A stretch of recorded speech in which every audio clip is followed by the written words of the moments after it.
I played a heck of a ton of games. Let's talk about them.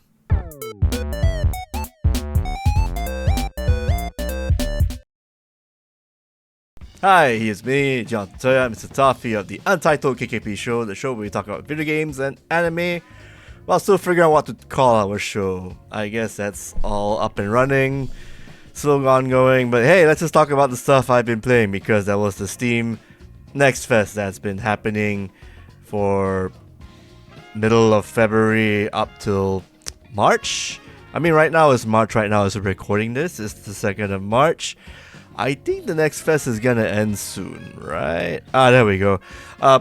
Actually, it ended, I guess, today. I think by the time this video is out, the Steam Next Fest has ended. So let's just go through the games I managed to check out and play. So yeah, let's just, no particular order, it's just stuff that I've been playing for a bit. I think I'm gonna record... there are some other titles I've been playing in full. That one I will talk about probably much later. I think I'm just gonna do one straight recording for my side. But in terms of content, I mean, for the recording, it's like one straight line, I guess. I'm gonna do a bunch of edits per se, so I will obviously save the embargoed stuff for the last recording. That will be out when the games have already had the embargoes lifted. So alright, let's talk about some cool stuff. Okay, The Mermaid Mask. That is an adventure game with a very distinctive line-heavy art style. When I looked at the main character Grimoire and his assistant, the assistant is very unique looking. Sally or Susan or... oh man, his name starts with an S. You can see the gameplay footage I have right there. I know the main character is Grimoire, and he looks like a character from a webcomic, that's for sure. So the adventure is these two are hired to uncover the mystery behind a dead captain, and you solve mysteries here and there. The demo only let me go through like the prologue, so you start at the inn, you wake up, you go to different scenes. You can go back and forth, revisit scenes here and there, except for the demo, where the demo you're locked into like the final room, and then yeah, that's it, we're done. Check out our game later in 2026. I like the art style, the controls are great. You explore stuff, you check out objects here and there. In certain segments, you get to see like a little you get a little microscope thing and you get to find out what is up with this object. You point out the obvious anomaly like scratches in a coffin or in a giant box or whatnot, or scratches, or I keep saying scratches because that is part of the solution of the demo I played. And just before then, you actually get through like a word puzzle thing where you have like 3, or is it 2? 1, 2, 3, 4, 4 rotating dials, and you have to actually basically pick the correct assumption of like who killed what. Like for example, who killed what with the candlestick? You gotta person X, the Captain X, Captain Y accidentally killed person Y with the candlestick, or person Y accidentally opened up the box and whatnot. You have to based on what you've explored and what you've uncovered, and detailedly pixel hunt and whatnot. So it's really cool. I like the flow and the state and the gameplay of it all. It's okay, these guys are the SBF what's the group called? SBF. SFB Games, not SBF. SFB Games. They're the same guys who did Crow Country. I love Crow Country. Not Cow Country, Crow Country. That's an amazing PS1 style horror game. So The Mermaid Mask is basically a 2D 2000s era kind of adventure game, or maybe 2010 era, where you actually see these games popping up when you see Sam MX, Deponia.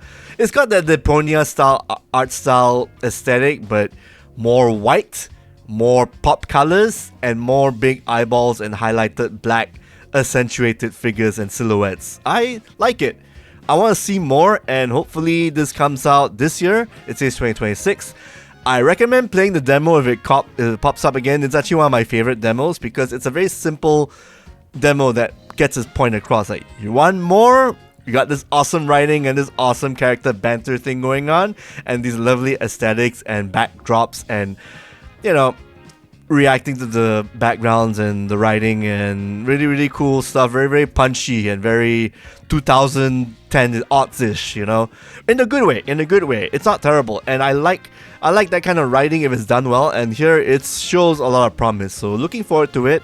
Mermaid Mask 2026 from the Crow Country guys. Love the whole genre switch and the tone switch of this. It's still a mystery. It's still a bit of a spooky element to it, but not horror like in the previous game they did. So it's interesting. Yeah, I want to see this project go forward. So I'm looking forward to hearing more. Although I may not watch the trailers because this is the kind of game where I want to buy it straight, you know? Like, I'm just gonna ignore all the presses, save for work stuff and whatnot. I'm just gonna promote it to high hell. And yeah, just go straight to the final product. I want to see this story unfold and see how clever the puzzles can get, or how taxing, or how crazy they can get, you know? So hopefully they can take pity on a grey meta-less guy like me and have like an easy mode puzzle. But hey, just set it the way you want, dude. I ain't telling you anything. So check it out. Mermaid Mask demo. Really cool stuff. Other demos. Starship Troopers Ultimate Bug War. That was the desert area where basically you just shoot bugs. I like the controls. I like the shooting so far, and I am a fan of the aesthetic where it's like mixing 2D artwork with 3D guns. It's like a 2000s title, but leaning towards more of the quick side of things, where some things like the bugs and alien bugs and the monsters you fight, they are 3D, whereas the humans you control or you can assign to your squad are very pixelated and 2D-ish. The game's got some cutscenes. I believe Johnny Rico, the actor Casper Van Dien, returns as an elderly Johnny Rico, telling you that, hey, this is a game, go buy it and you can become real soldiers sort of deal. So I don't know what's up, but hopefully they continue adding more and more cutscenes to this game. So that's also another nice pick. Starship Troopers Ultimate Bug War. I believe it's coming out on March, middle of March. So yeah, look if you like. And it's also done by Auroch Development, Auroch Digital, the same guys who did Warhammer 40k Gunbolt, Bolt Gun, yes, Bolt Gun, and Bolt Gun 2. That's coming out also later this year. So this would be like the 3D, 2D hybrid sci-fi shooter, boomer shooter game they have. It can get challenging. I actually played it on Citizen and Hard and Citizen mode. The last two difficulties, those bugs hit really hard. I think you can get killed by just 2 hits. So it just shows how dispensable your character is. So you need to recruit as many squads as you can, I feel, to distract enemies or whatnot. So I think that will be a recurring strategy, as in like get the lay of the land, recruit as many troops as cannon fodder, find weapons. Oh, you run out of ammo really quick, especially in the harder difficulties. So you gotta make sure you're on top of that. We got that one stage. I can see potential of this game basically surprise hitting you with bug swarms from all corners in later stages. But the demo showcases a good bit amount of that. So really, really cool stuff right there. Let's see what else. Replace also has a demo. That is the 2D pixel art game that's coming out on April. It's a cyberpunk 2D adventure title. You explore, you walk slowly in very, very heavy animated form a la Blackthorn or Prince of Persia, the old school ones. When you fight enemies, it becomes like something like akin to Marvel's Spider-Man's combat or Batman Arkham Asylum's combat, where basically you do attacks, do combo attacks with one button, and then when you see the parry button light up, you press Y to do the counter. Make sure you do it in the direction, otherwise you'll do a whiff animation and you get punished really bad. And then when you see a red icon, that's when you dodge and get out of the way. Dodge, get out of the way. So there's a good mix of that. The demo, I believe it's about 20 minutes or so. I really got a lot of good feels out of it. It's lovely artwork, lovely dystopian 2D pixelated artwork, showcasing the shittiness that you're in, the whole cyberpunk kind of place. You're in this Phoenix, Arizona kind of spot. It's desolated. Everyone is being evicted by this corporation and you're exploring this place, and then you gotta get rid of the gangsters who are in your way. And meanwhile, there's a sniper guy right at the background, so you gotta basically hide behind cover, otherwise you get one-shotted and you have to start that segment again. All checkpoints are per stage, so it's not, so even if you die, you just start back like relatively really quick, so it's all segmented. So I did die quite a bit, mostly at the sniper bits because I wasn't sure when it was safe, and I think I fudged up the timing of the spotlights. So, but generally, yeah, I like where this is going. Replace is coming out on April, I believe, or May, and I'm looking forward to it. It is really, really fun, really, really immersive, and I like the controls. They're purposely meant to be sluggish and heavily animated, so you basically have to plan whether you're going forward or doing the attack or moving and everything. You just gotta be careful because this game takes priority with like how you platform and how you jump and how you solve puzzles. It's all gonna be very momentum based, so you gotta make sure you get used to your main characters. I think it's called Ratch or Raker. I forgot. The main character, he basically has the momentum to his step, so you just gotta anticipate that. So if you're into very, very more flexible, non-animation style kind of platformers, this may not be for you. This is more like the adventure style, like your flashbacks or your out of this world games. Another World, Heart of Darkness, those kind of games where there's momentum. They're purposely animated heavily to give you momentum and movement, so you gotta basically be careful, plot your movement carefully. Your character isn't as agile game-wise, so you just gotta plan ahead and get used to the movement. Overall, really cool stuff. Okay, so I've also played an action RPG. It's called Darkhaven. That's from the same developers.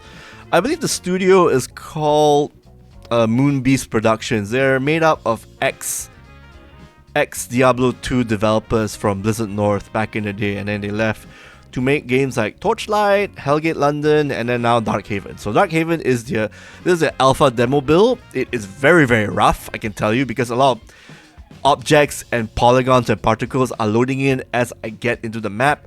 The physics and the animation is a bit odd and janky, but at the same time, I like the action. I like the fact that your character can jump, because you get to traverse through many obstacles here and there. Whatever that's a wall, I don't have to make a U-turn, just jump. So it's a bit unique, a bit odd for some people who are used to Diablo 2's movement, but this one, you know what? I like the destructibility possibilities of this. I like the combat. The fact that your character just starts off as a blank slate and you can either make her a magician or a tanker or an attacker, a DPS, offense character. So it really is really up to you how you want to build your character. Like if you keep that flexibility for the builds going on, you can make a lot of crazy shit. Yeah. But all in all, this is a proof of concept, a demo that is definitely an early alpha. The game didn't crash, but it definitely felt like some movement just needs to be tweaked up or touched up before it becomes like another second demo with more fleshed out things. So all in all, really, really fun. Didn't actually get that many items within like my 30 minutes of playing through the game. I got the gist of it, so I'm like, maybe I'll wait for like a more meatier build, like something like an early access build of a game, and then get to play through like maybe 2 chapters of it, and then see how the item and itemization is. Kind of like what Path of Exile is doing, but Darkhaven is more like a paid game, that's for sure, by a small team. So it's probably going to run you like maybe about 30, 20 USD, and then it becomes, and early access people will get like early special loot that they cannot get anywhere else. So yeah, that could be like a nice selling point per se. Let's keep it humble. That's all I want to say, because you're not working with a team like Blizzard anymore. This ain't like a Diablo 3, Diablo 4 big team situation. This is more like a last epoch situation where Darkhaven needs to actually stand out with its destructibility and randomized dungeons and whatnot to keep it fresh for people to play and replay. Yeah. And also make the loot awesome. That's also very important. Make set loots or whatnot. Make it like the Diablo 2 tier kind of loot. Up next, we have Ambrosia, Clockwork Ambrosia. This is a Metroidvania 2D title. It's a shooter. You play a girl named Iris whose holiday got ruined by crash landing away from a mechanical city and its under side of it, like the ground levels bits of it. When you end up exploring the mines and you have to fight robots, you get weapons. You get like a plasma gun, kind of rapid fire, and then you eventually get a handgun, and then to cap off the demo, you actually get a rocket launcher that helps you defeat armored foes because your plasma gun is not effective. You actually need to have the rocket launcher to defeat foes. I think it's got the whole Super Metroid thing where, instead of having like the missile pack and the missile launcher like Samus has, so on the controller you shoot with your gun, of course, but you also have to hold the left trigger, was it? And then you press the shoot button to shoot the missiles.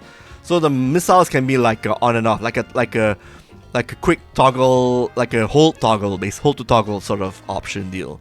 Same like Super Metroid and Metroid Dread. So I like that mechanic. I like the fact that Clockwork Ambrosia's character controls really well. She's got wall jump too, I believe, but not upwards. Maybe you get that as a power up eventually, but she slides all the way down, goes back and forth. Oh no, she could wall jump basically, yeah. And you get upgrades. You can actually make your gun actually spread to like 2 bullets instead of 1 to have a wider radius. You can power up your gun basically with like 4 different upgrade slots. I don't know what the other 2 are, but the first 2, they basically make my shots better and just a bit wider per se. So we'll get more there's promise of customization, that's for sure. All in all, it's a really good shooter right now. The boss I fought was a giant mine robot. You basically have to go underneath, go behind it, shoot its back, and then it comes back at you, charging its butt at you. So you gotta find a way to jump away or destroy the rocks with the rock missiles that are blocking your path. So you kind of need to make sure that rocks are not obstructing you, otherwise you get stuck and then get crushed by the robot. But yeah, really fun. Really fun stuff. That's Clockwork Ambrosia. It's a very well put together demo. And once you get through the demo, you get to explore the rest of the same stage with a better arsenal. I would recommend it for now. I mean, that's another title to look forward to. Clockwork Ambrosia. I like the animation style and whatnot. I believe it's coming out in 2026. I don't think there is a date. Oh, it's coming out in April 2026. Yep. The Eternal Life of Goldman. This is a platformer that is looking very, very... I mean, I guess if you're looking at the prettiest 2D game of 2026, Eternal Life of Goldman will probably take the crown. It is coming out later in... I think it says 2026. I'm just gonna assume it's 2026, so... Yeah, so the platformer has you playing an old Jewish guy and he has a pogo stick a la Scrooge McDuck. You can actually customize the pogo stick. Controls on the analog stick makes you move around. You can use the D-pad, unfortunately, because the D-pad is meant to change the cane. Left is for the head of the cane, down is for the body, the middle, and then the tail end of the cane is changed up with the right D-pad. So you gotta basically change it on the go. Like if you want to jump lower so that you don't hit the spikes at the top, you need to change it, and then you can pogo stick onto enemies without getting hit by the spikes. And different kinds of puzzles here and there. I really enjoyed the challenge. It gets really brutal, especially when the checkpoints are pretty far apart. I appreciate that. It actually teaches you how to memorize things better, and then you basically make sure you don't F up your jumping. Test your skills really well. Yeah, I see this as a very skill heavy game. I suspect the rest of the levels are going to be very high on the skill ceiling, and I'm looking forward to that, especially with the cane changing bits here and there. And yeah, the narrative of the actual game is actually telling the story of Goldman through the perspective of a mom or a nurse or a mom telling her sick kid about Goldman's adventure. So yeah, it's got it might have the whole heartstring tugging bits going on. We'll see. But all in all, yeah, loving the demo. Love the boss fights and everything. Very challenging platforming and boss fights and whatnot. Really cool stuff. Alright, a couple more. I've also been playing Beyond Woods. It is essentially Balatro but Scrabble. The graphics aren't exactly my cup of tea. They kind of remind me of those Facebook games with the flashiness of. It reminds me of of an all ages Xbox Live Arcade game. Not in a good way. It's just too saccharine and too clean cut. Not stylish at all. It just feels like it's aping off of Farmville or some shit like that. But generally, Beyond Words is really cool. Like, you get a bunch of words on the tile. You put the words, you try to form as many words as you can. Use Z, X, and whatnot. And then your multipliers are same like Balatro. You can collect up to 5 power-ups on the top left side. Arrange it so it becomes like plus, minus, or multiple multiplier and whatnot. Make you get a higher score from the words you form. And then on the right side you get to have like the power-ups, like your items and whatnot. Items can actually upgrade your current hand of tiles, or can power up like the type of words you can put up. Like, you can have like 2-letter words, 3-letter words. You can actually boost up the levels of those so you get a bigger score. So if you are just focused on just 3-letter words or 4-letter words, you find those boosters to get your levels up for that. So I enjoy my time with it so far. I'm not a fan of the art style, but everything else is pretty golden. I mean, it's got that half kind of sauce where it tickles a writer like me to put up big ass words, form words from limited tile sets, and the words that you have, the tiles that you have, make you create really awesome lineups and whatnot. I enjoy my time with it, definitely. Looking forward to this. It might be out now. Oh no, it's coming out in 2026. So yeah, we're looking forward to it. Yeah, I'm looking forward to it. Wild Blue Skies the Wild Blue Skies demo is basically Star Fox 64, but set in a dark kind of, I don't know, I think it's like a tropical island that's rainy and all that shit. You just fight a shark who pilots a giant octopus thing. It plays exactly like Star Fox. Just yeah, it's what you expect from a on rails flight sim arcade style title. Not much to say. Good voice acting, cute voice acting. I like the animation. The challenge levels is pretty high. It's yeah, you will die a couple of times. You just need to make sure, but then you'll get better as you play through, like memorize the enemy placements, the enemy movement patterns and whatnot. So it is an arcade style. Yeah. I kind of like the feeling and everything. It's actually made by the people who used to work on Star Fox, so it's got a bit of that pedigree right there. So it's getting there. I do like how it plays and whatnot, so we'll see. Not really my cup of tea, but I appreciate the impactfulness of it all. And if you need like a flight sim kind of fix, you get to play First Squadron Phoenix. That is out now.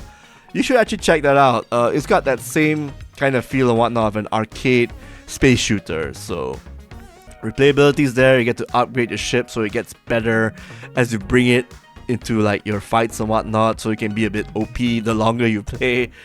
You get your upgrades and whatnot. So yeah, do check out First Squadron Phoenix. That is also a pretty fun title. It's on the cheap right now.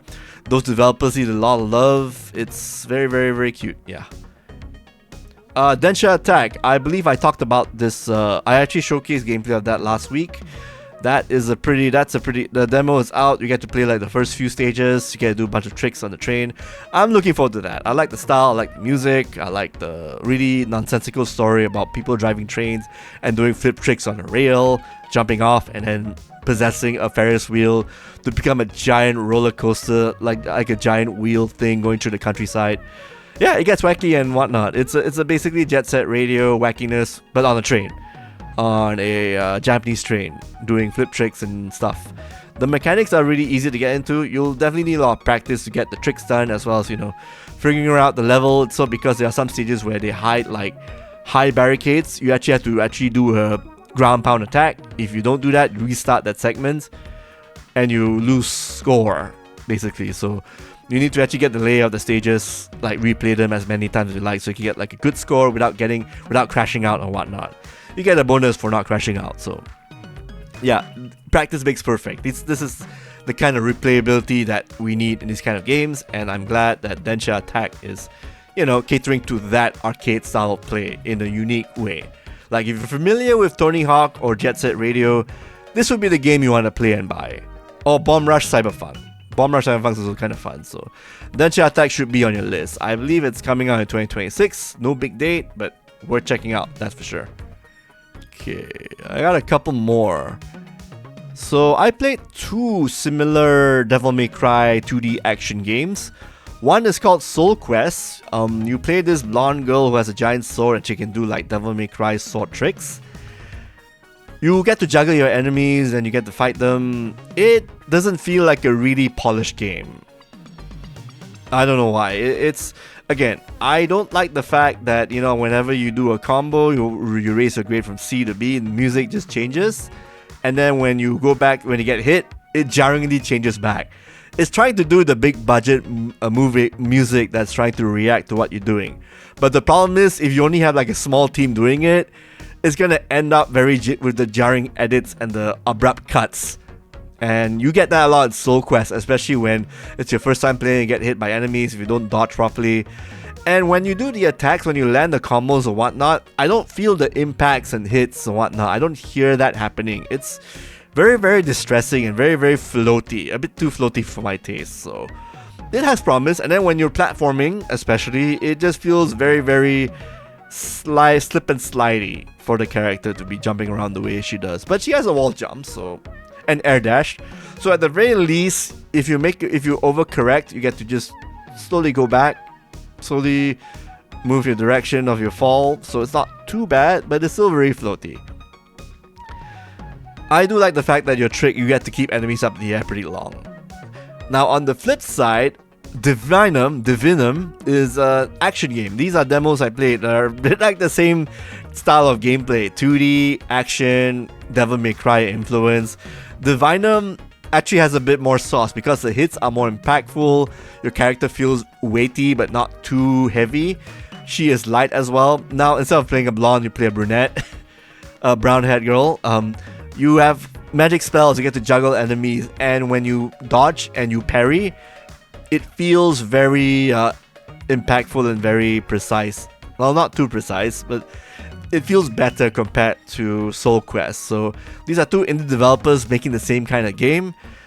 It seems that Divinum, I kind of prefer the more dark aesthetic and the more subdued music and the combat. It feels a bit more grounded, but not too grounded. You can still juggle enemies, but at the same time, you deal better attacks, and it feels right and feels more impactful and weighty compared to something as floaty as Soul Quest. So among the two demos, Divinum is the one that wins the 2D Devil May Cry medieval action game award, at least for me. Alright, and that's it for my side. Yeah, thanks again. Do check out our show at Kakujo Pare YouTube page. We post new content every week. So thanks again for tuning in. Do subscribe to our channel, like and subscribe. We post new content. We got like 100k plus subscribers. Thanks for the love. Just keep supporting us and whatnot. We'll still be doing a lot of content every week. Ciao for now. See ya.